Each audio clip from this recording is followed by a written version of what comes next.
ҷабҳаи муқовимат дар Паншер хабари суқути ин вилоят ба дасти толибонро рад кард. шаби 3 сентябр толибон иддао намуданд ки вилояти Паншерро тасарруф карданд.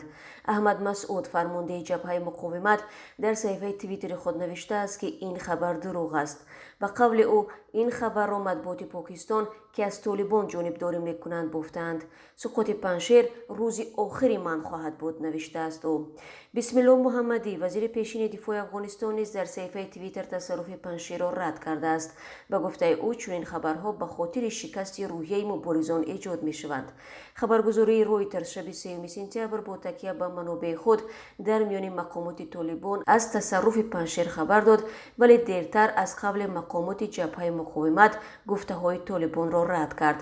ҷабҳаи муқовимат аз кушта шудани даҳҳо толиб дар чанд соати охир хабар медиҳад. толибон ҳанӯз расман хабарҳои талафоти шаби 3 сентябр дар Паншерро тасдиқ ва ё рад накарданд. аз ин пеш хабар нашр шуд ки Амруллоҳ Солеҳ, муовини пешини президенти Афғонистон, ба Тоҷикистон фирор кардааст. ӯ дар наворе зоҳир шуд ва гуфт дар Паншер қарор дорад.